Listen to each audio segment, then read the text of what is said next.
Great, cool. So welcome to day three, session three, session three.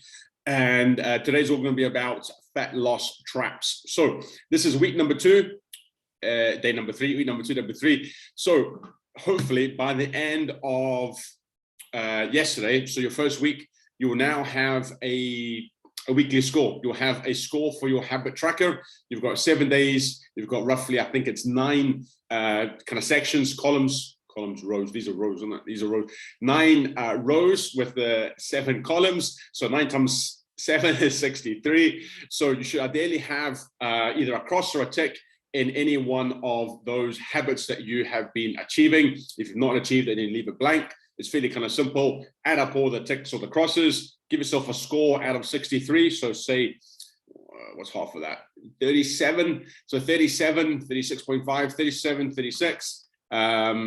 Give yourself a score out of that. Give a percentage, and you know your baseline. Yep, you know your week one. And who else has popped in here? Make sure everybody's in. Oh, cool. Yeah, and give yourself a score, a percentage. And then the goal is not to worry about what everybody else is kind of doing, not to worry about anything else. Just worry about your score for this coming week. Okay, so there's a constant improvement, continually looking to improve, to build onto last week's successes. Looking at that sheet, you're going to be really clear. You're going to have 63 spaces, and it's going to be very easy to identify where the gaps are. Yeah, where the small wins can be achieved and how you can slowly increment that number. So as a goal, it's really up to yourself as to how much you want to sort of aim for, what you're going to try to achieve in week number 2. But I would say if you hit, for example, say 35 in the first week, 40 plus will be absolutely perfect. Okay, it's going to be very unlikely you're going to go from say 30 to 35 right up to 55, 60. Okay, look for that 5 to 10 kind of habit score point increase. Okay, that's the goal. That's the goal. Small continuous improvements through the week and through the time. All right, Helen, how you doing? Can you hear us all right? All good?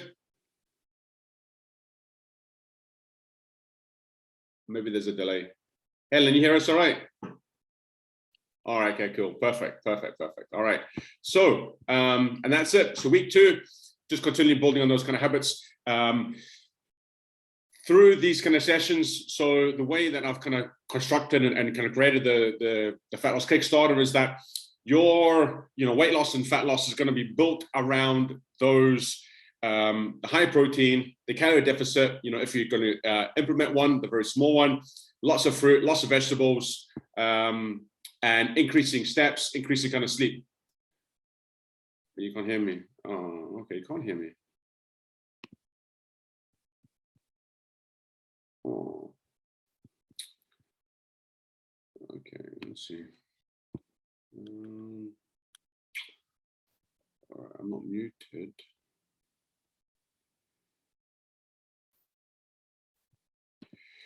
Can you hear me now? Can you hear me now? No? Okay. Try.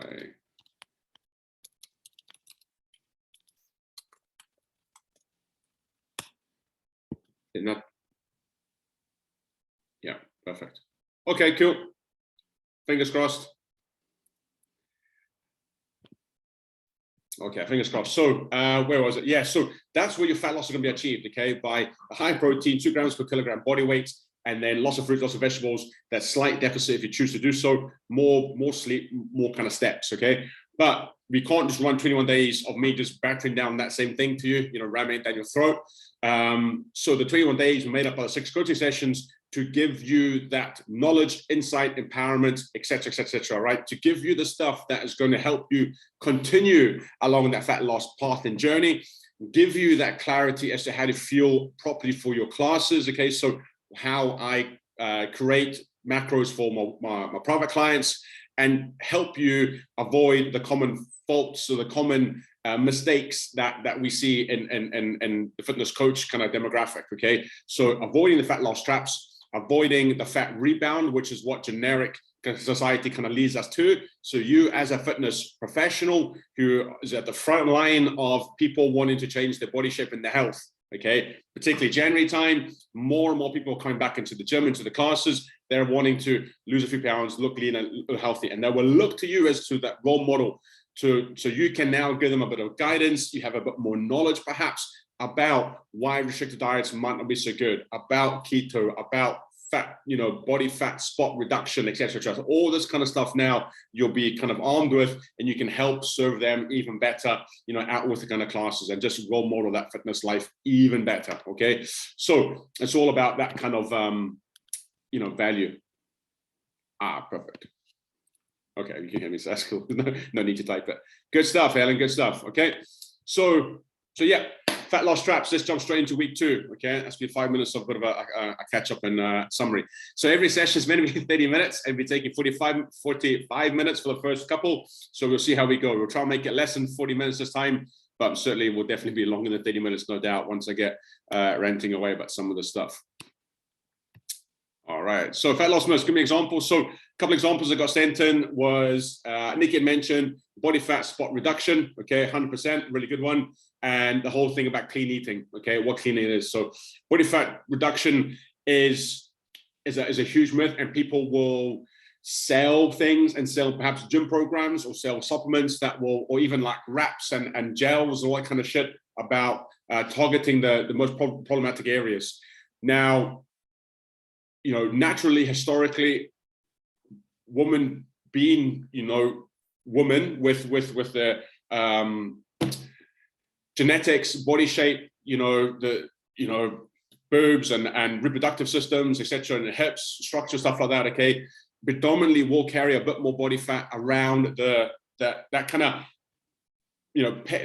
pear-shaped physique, right, around the hips, around the glutes, around the waist, around the kind of belly. Okay, and that is designed again for protection of reproductive organs. Okay, it's the largest kind of muscle mass areas, the larger areas for the body to store fat, which is basically like your reserve energy storage, right? You've got to think back about how bodies were made and what bodies was functioned for, because when we were sort of either, your belief, obviously created or evolved or whatever, we weren't thinking about Les Moore's body pump. Okay, back in the caveman days, there wasn't Les Moore's around in those days. It's been around for a long time, but it wasn't around back in 500 BC kind of stuff. Okay, but our bodies were designed to be able to store energy, store fuel. Okay, because you didn't even have the 3 structured meal times. Okay, back in the day. Okay, I used to normally eat big meal in the morning, big meal in the evening, snack and graze in kind of between. Sometimes one big meal, snack and graze the rest of the day. Okay, so your body had to adapt and to be able to store food,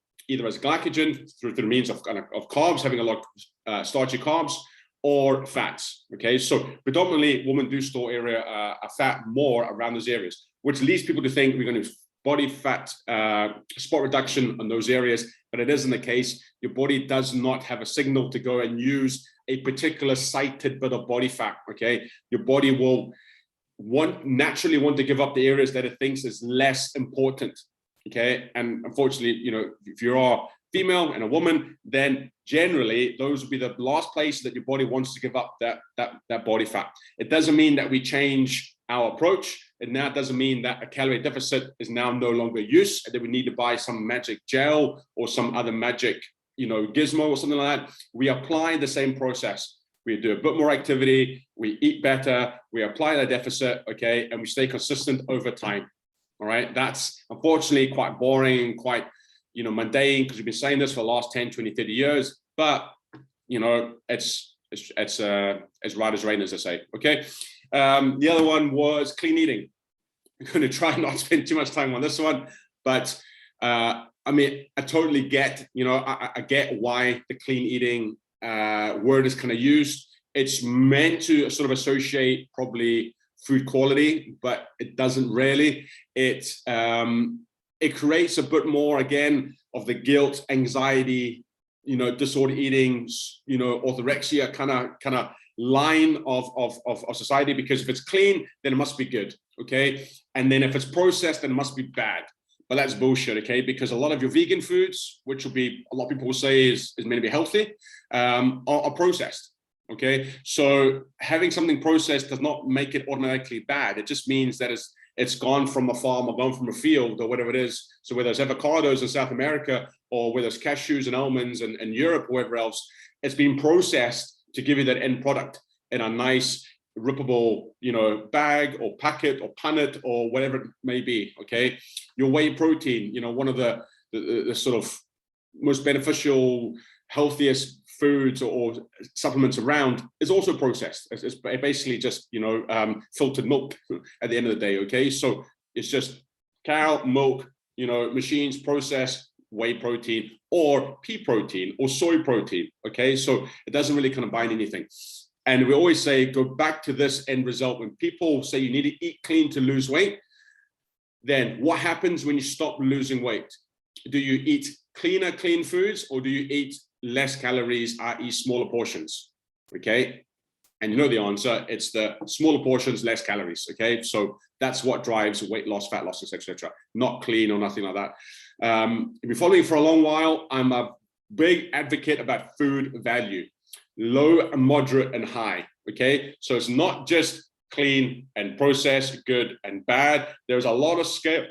There's a lot of scale in between. There's this gray area in the middle. My favorite food I like to use for energy purposes is like a pizza. Okay, you get a thin base chicken and veg kind of pizza. You know what? It's got protein in it. It's got carbs in it. It's got a little bit of fats in it.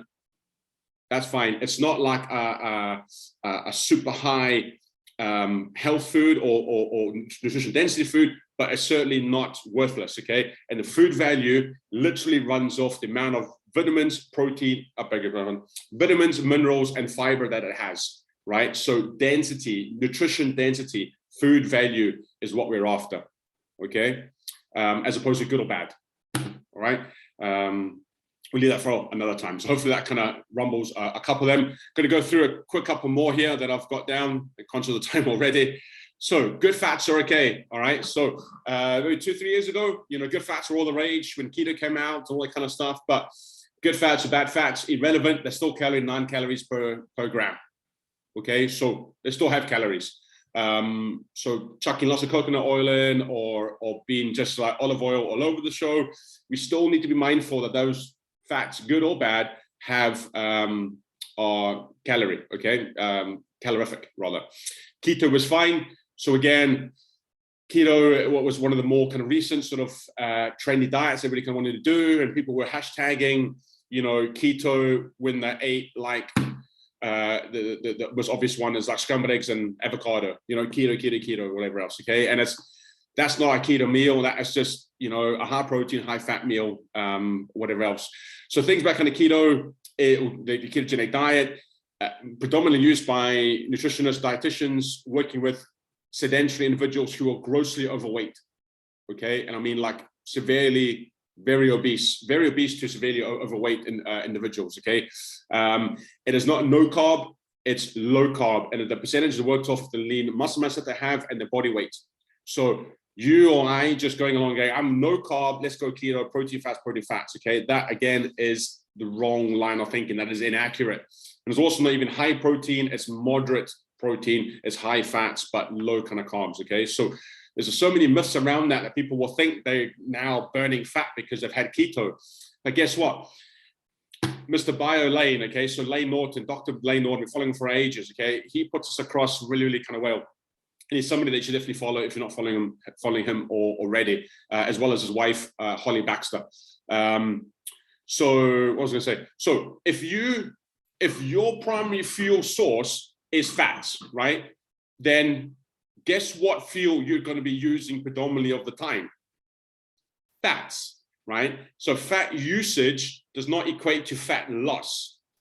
Yeah. So because if I eat 2,000 calories of fats a day and my daily output is 2,000 calories, I'm like, yeah, man, I'm using fats. I'm fat burning, all this kind of stuff, right? I'm using fats for energy and whatever else.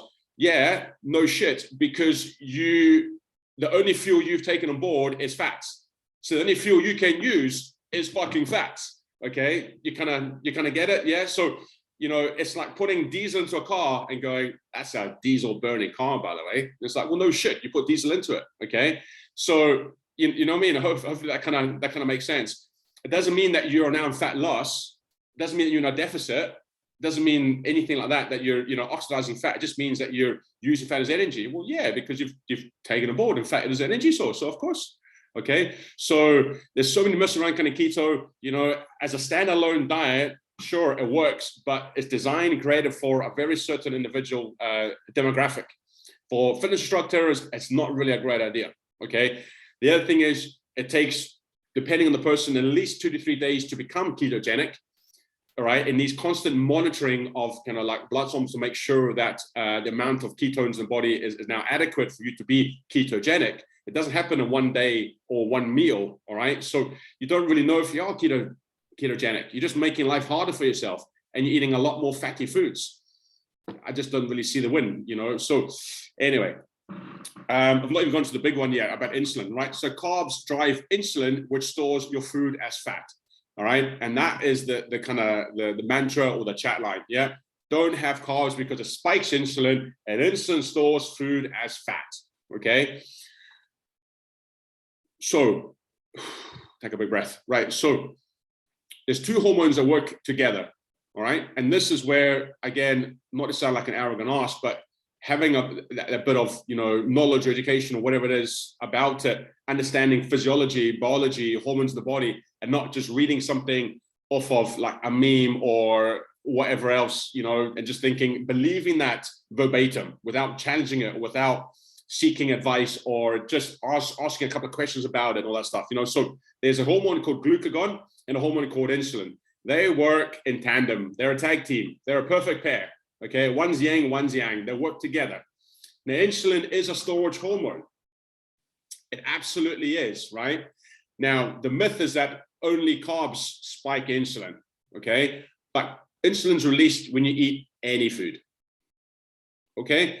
Any food. If you ate a boiled egg, insulin will be released. If you ate a cashew nut or almond milk or pea protein, anything plant-based, animal-based, you know, protein, fat, whatever, irrelevant, insulin will be released, okay? There is an absolutely marginal difference between protein, fats, and carbs in terms of how much insulin is released. I mean, marginal, okay? So take it for word that whatever you eat, when you eat food or liquid calories, insulin's released. And do you know why? Because the only part of that line that's true is that it does store things. It's a storage hormone, right? If your body does not release insulin when you eat, you have what's described as a metabolic disease called diabetes, okay? So you need to inject insulin into your body every time you have a meal. Now, it's not like life-changing, but it's a bit of a pain in the ass, okay? Because you constantly need to monitor your glucose levels, your blood glucose levels, okay? So it doesn't mean you can't do stuff, doesn't mean you can't be active, doesn't mean anything like that. It just means it just takes a lot more time and effort, and it is a bit of a pain in the ass. Nobody wants to be diabetic, put it that way, okay? You ask any diabetic who has to inject themselves, if they'd rather not do it, I'm pretty sure they'll say, yeah, I can really do without that, okay? So insulin does store hormones because you know what? Our body is a storage function, as I mentioned kind of earlier, okay? So it doesn't know when you're going to be doing body pump or spin or grit or sprint or exercise or fucking anything, okay? It doesn't know that.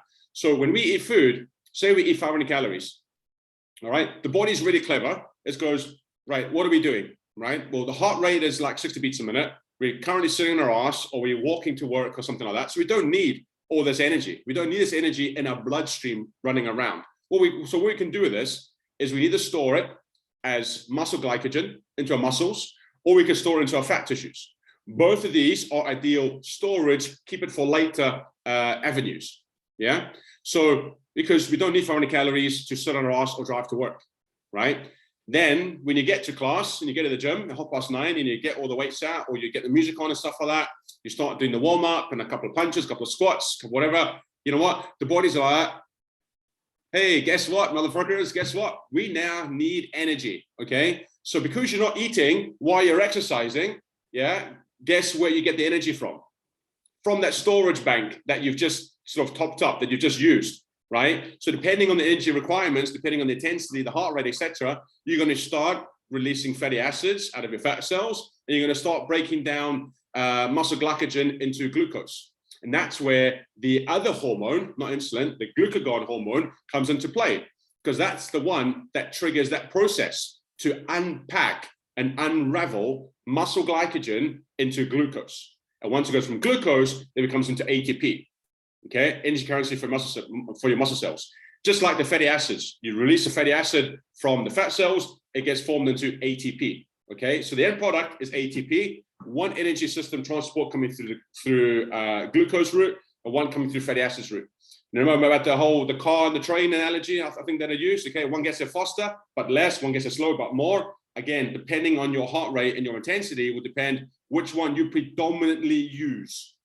Yeah, I always said it, if you're training majority of the time, you know, in a high heart rate, 75-80% most of the time, that is glucose predominantly, okay? But because you're warming up and sometimes we have a little break between class and whatever else, that's when fats not take over, but slowly get edged up. And then when the heart rate goes high, 90%, you know, plus 80, 90 or whatever, then glucose comes up, fats come down because fats can't get ATP there quick enough, okay? So yes, we need insulin because if you don't need insulin, you're not secreting, you're gonna need to inject yourself. Okay, but nobody ever mentions glucagon unpacking that energy for when you need it, right? Because you're not teaching body pump or body combat while you're eating food thinking, oh, I need fuel, I need fuel. That fuel that you have is coming from that storage mechanism that your body has, because your body is the fucking cleverest thing you'll ever come across. Way cleverer than skipping a meal or one keto meal or any other bullshit or flushing it out with toxins with lots of water and all that crap, okay?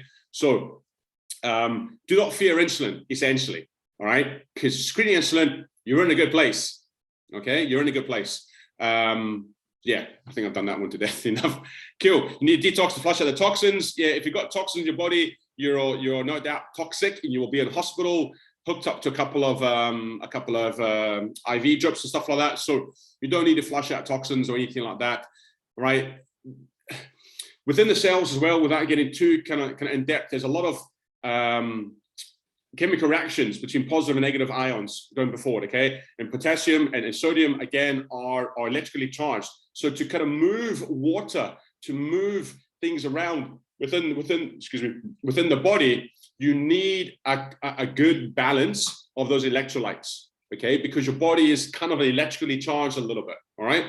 So if you just flush your body with, say, you know, 4, 5, 6, 7 liters of water for 3-4 days to flush out your toxins, what you're doing is literally shooting yourself in the foot because you're now washed out all your electrolytes, your magnesiums, you know, your magnesium, potassium, calcium, zinc, and 1 or 2 others, okay, that elude me right now. So you flush out all those electrolytes. So when it comes to maybe trying to walk or sleep or do any exercise, you're fucked, right? You're fucked. You think it's a good, healthy thing, but you're washing out that chemical ratio, that balance, all right? And that's why it's really, really important to make sure that we have foods that are high in electrolytes. We might consider an energy drink if we're teaching a lot of classes because we are dehydrating, we are sweating, and we are sweating out those salts, okay? Because if you taste, you know, your sweat, which I'm sure we have, then you'll know that it's fairly salty, okay? Because it's those ions, okay? That are coming out of our body. So we need to replenish not just water, but water plus electrolytes, okay? So don't need to worry about detoxing. And low-fat foods will bring fat loss, okay? So just because it's low-fat means that it's calorie-free and then we eat as much as we want. And if we eat lots of low-fat yogurt, then we'll be of a lower fat at the end of the week, okay? Not the case. Calories is the ultimate driver. Things that are replaced with fats generally replaced with kind of sugars for kind of taste and sweetness. So just be aware that fat loss foods don't equate to fat loss like results, okay? Just like sugar-free doesn't mean that it's calorie-free, okay? There will be no doubt some low-calorie variants of foods and meals out there, but don't buy into the sugar-free is now better. It's not really, okay? Because your body can convert that into carbs and glucose and glycogen quite easily, all right? And fats as well, okay? Because neither fat or sugar or carb is the demon. It's the whole thing about the total calories overall, okay? Ooh, so why is this bullshit, all right? Because we know about Nutrition 101, our very first session. We know about energy deficit in those 3 words, consistent, beg about it, over the week, okay? Over the week. Hashtag consistent, all right? Insulins, we know a little bit more about insulin. We don't need to worry about that and any stress about that. Anybody starts coming to you about, oh, you know, your insulin's going to spike. And you go, thank fuck, motherfucker, because if I didn't, I'd have to inject myself, okay? So thank goodness, not say thank goodness, but, you know, thankfully my body's working and it's doing what it should. All right.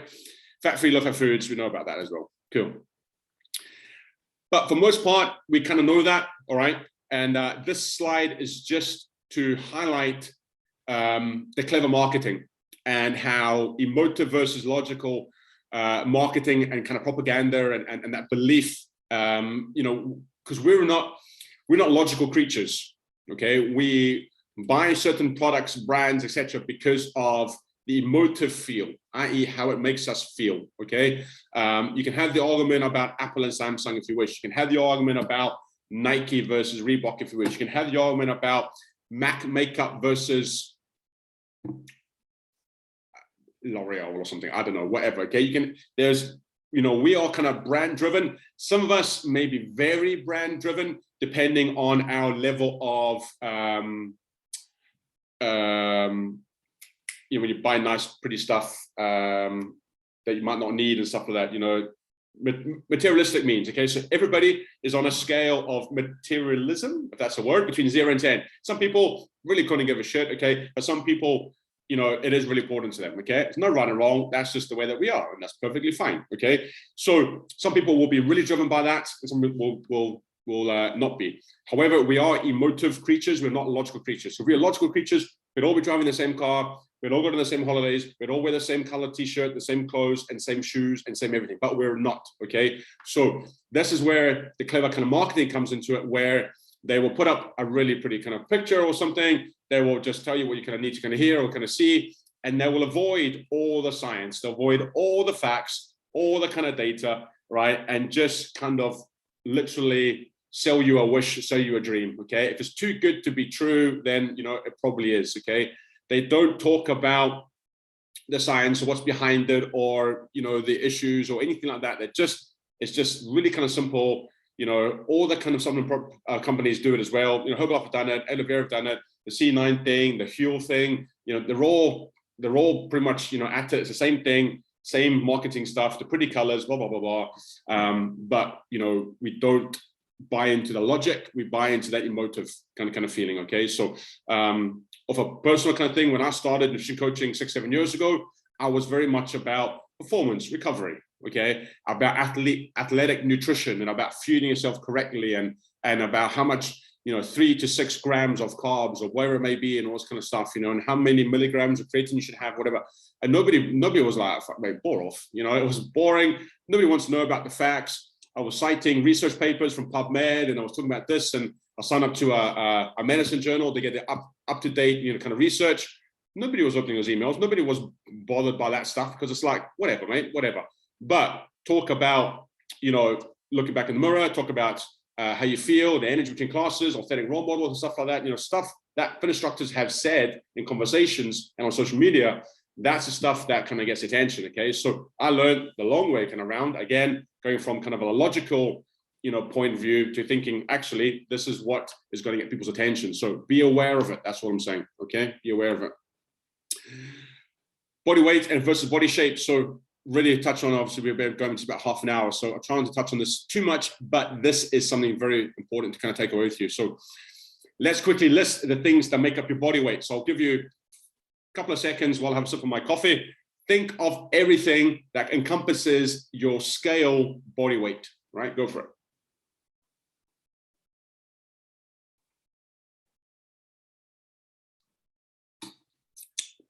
Okay, cool. Hope you've got a few things. So we have our skeleton, bones, yeah? We have skin, water, blood, connective tissue. So our ligaments and tendons, our hair, for those who have it, organs, heart, lungs, liver, fairly important things, muscle, yeah, that's an important thing if you want to pick anything up, or pick up a barbell, or throw a punch in combat, or actually spin a bike, you know.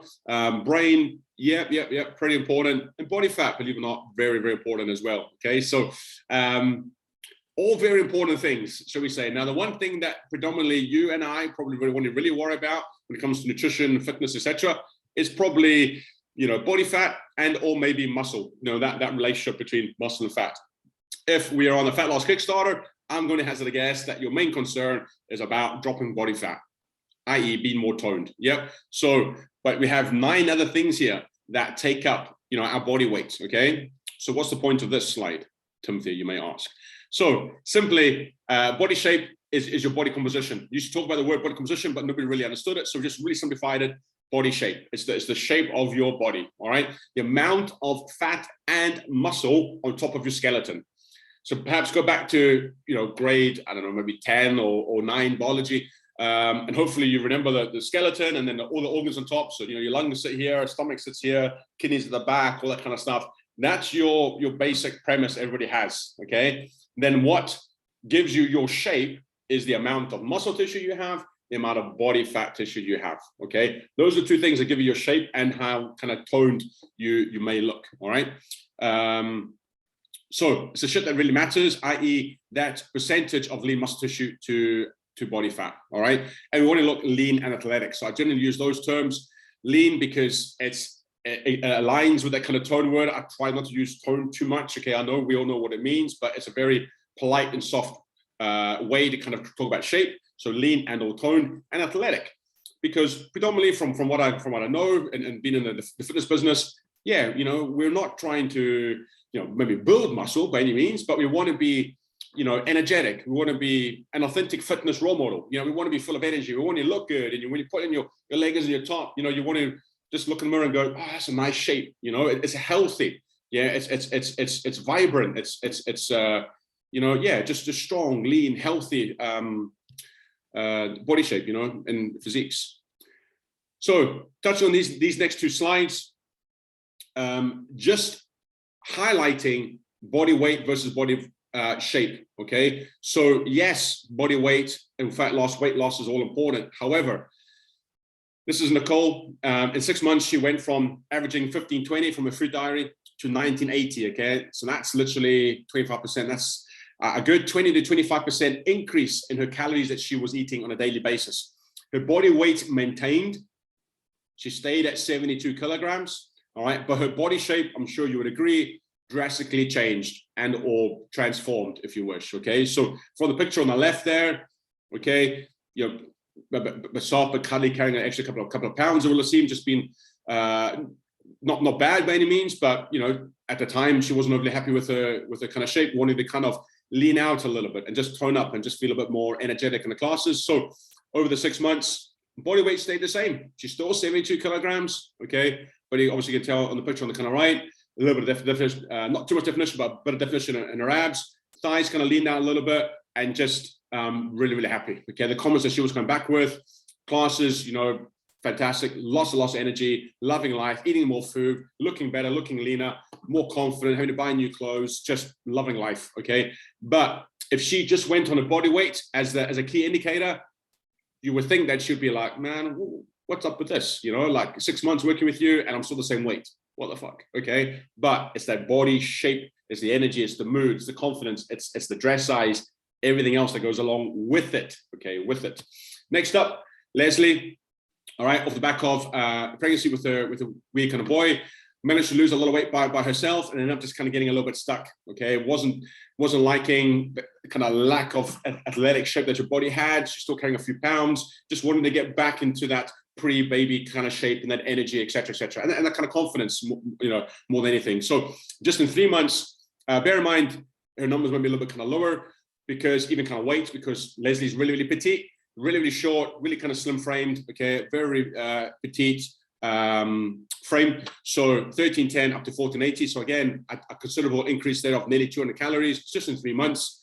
Her body weight, would seem really, really kind of low, but again, she, I think like 5 foot tall, very short, very petite, but completely changing her body shape.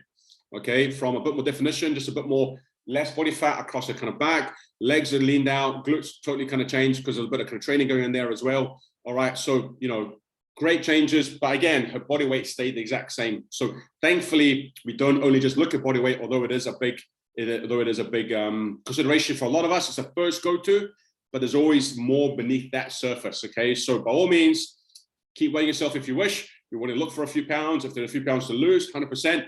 But let's not forget, those body shape changing pictures, which is why in the first email I said, if you're comfortable, feel free to take, a photo similar to that you feel comfortable in, and within 3 weeks or 3 months, you're going to see those changes, even if the scales might not show it directly to you. Okay. So what happened was magic, or obviously not. Both one-to-one clients inside Group X created a deficit by supporting the classes and training, as we discussed in session 2. All right, adequate macro splits. So again, we weren't demonizing anything. We weren't removing carbs. We weren't removing fats. We weren't removing proteins. Nothing like that. Adequate macro splits. Very similar along those guidelines that I showed you. Focus on the habits to achieve the goals. 100%. All about the habits. And born to the coaching and the approach. Okay, so of course there was a bit of faith, a bit of trust. What I'm saying about when I said to Nicole and Leslie about, right, let's start eating a little bit more. Let's start doing a bit of weight training. Let's start doing this, whatever else. They all credit to them. They had the faith and trust to go, okay, sure. What I've tried hasn't really worked. What you've been doing seems to work. I'm going to give it a go. And all credit to them, because every bit of success that a client has is down to them 99.99%, because they're the ones actually doing it day in and day out. And of course, ultimately, they took action. All right, so what does this mean, taking action? Obviously, the most important part out of all of that.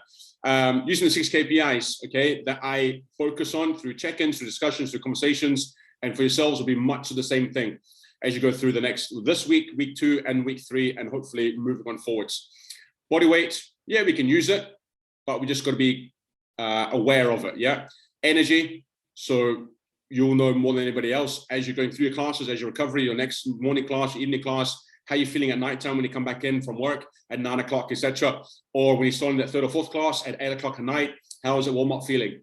Okay, because I've been there in the days where it feels absolutely shit and you're draining the next 45 minutes, or the music drops and you feel like, yeah, I've still got energy to go. I'm looking forward to this. Let's crack on. All right, mood and sex drive. The two are very much interlinked. Mood, sex drive, confidence. Okay, whether you're maybe single or partner, living with partner, etc., generally have a good positive effect, shall we say, of sex drive, mood, and confidence. Sleep's improved, so a deeper, truer sleep. Body shape and dress size change. So that's the body shape transformation of body weight staying the same, but we're really losing all that excess fat and just getting down to that a bit more toned, athletic body. And the reason why the body shape changes, but the body weight stays the same, is because you're looking after muscle tissue a bit better. Okay, now neither Leslie or Nicole, okay, are muscle building. None of them look bulky. Okay, they just look athletic.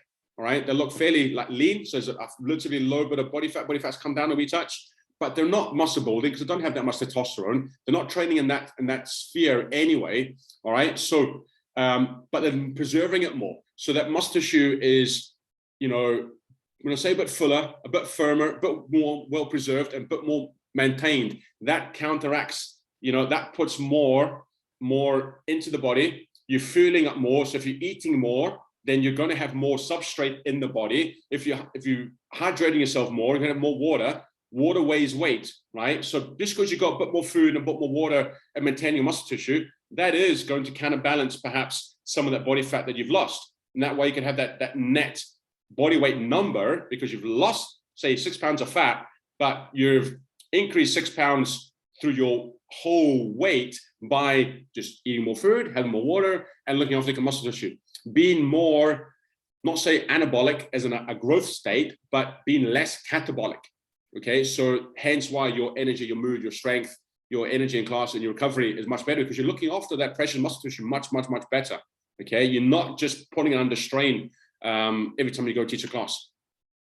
And of course, self-confidence, which is pretty much linked to mood and sex drive as well. Okay, but more self-confidence, not just within classes, but within life.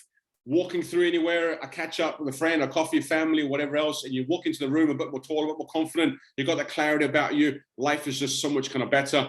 Feel really good, about yourself. I'm sure we've all been there at some point where you're a bit untouchable almost. Nothing's going to knock you off your stride. You're just in a good, safe, secure place, confident in what you're doing, know what you need to do to eat, enjoying life, and that is the ultimate goal. So habits become lifestyle, just to wrap up, as per usual, on the 45-minute mark. So habit number 5, I will start to think and speak more about my body shape and my confidence. Okay, so although for the Kickstarter, of course, I would very much like us to come back with some great results, lost 4 pounds, 6 pounds, etc. But for the long term, I also want you to be thinking about, speaking about more about your confidence, more about your energy, more about your body shape as opposed to your body weight, okay? Just take a little bit less pressure off the weight focus and dial more into the shape and the body confidence, the energy, mood, the other KPIs that we've just kind of mentioned, okay? So that's my habit for number 5 for you to kind of take on board this week and add it to the previous 4 habits that you've been building on last week. So number 6 is all yours, okay? Number 6 is all yours. You can go along with something similar about your weight or your shape or your confidence, something like that, or you can remove a habit. So whatever there may be, a negative habit in your daily lifestyle that is just going to make things a bit more difficult for you to achieve what you want to achieve, okay? So yeah, I'll leave that with you. That is for you to sort of decide. You know, we're building these habits together. I'm giving you one. You need to come up with the other one, create the other one. And then the onus is to kind of stick to it as best as you can, okay? So make it realistic, make it achievable. And that, in a nutshell, is session number 3 wrapped up. All right, so fat loss myths, a bit of body shape, a bit of body weight thrown in there as well. And hopefully we can move forward, you know, knowing the myths, knowing a bit of science behind it, knowing about the insulin kind of thing, knowing about the keto thing, all that kind of stuff. And if there's anything else out there that you may come across in the next couple of days, that you think, oh, what about this? Or a gym member is doing this, what's your thoughts? Or a client is doing this, what's your thoughts? Anything like that, feel free to hit me up on Instagram, Facebook, and or email, or even WhatsApp. And that's it, all right? We'll get cracked into week 2. This is a big, big week, all right? Because you set things up with week 1. We know what we're after now. So week 2, week 3, hopefully we should be kind of flying along, nailing our fruit, veggies, nailing our protein, nailing our sleep and stuff like that. Because the more habits you tick, the more successful you will be, 1, at losing that unwanted weight, losing pounds, but 2, building a lifestyle of high energy, high fitness, and ultimate clarity and confidence as well, okay? So this is the week where it all happens. So let's see some really great shifts. And you know your last week's score, so dial it in, set that goal from 35 to 40, from 40 to 45, whatever it may be, all right? It's your journey, your body, your endeavors and your success, all right? So how much success you have is totally up to yourself, right? I'll be here to help you any way I can at all right? And again, just a big thank you. So all the other stuff are obviously off of the Facebook page, Instagram page, and the link tree. Tons of stuff out there, so feel free to give it a look, all right? And that's it. Thank you for joining me, and I hope you've enjoyed the session. Session 4 shall be following up on Thursday. All right, have a great week. Talk soon. Cheers. Bye-bye.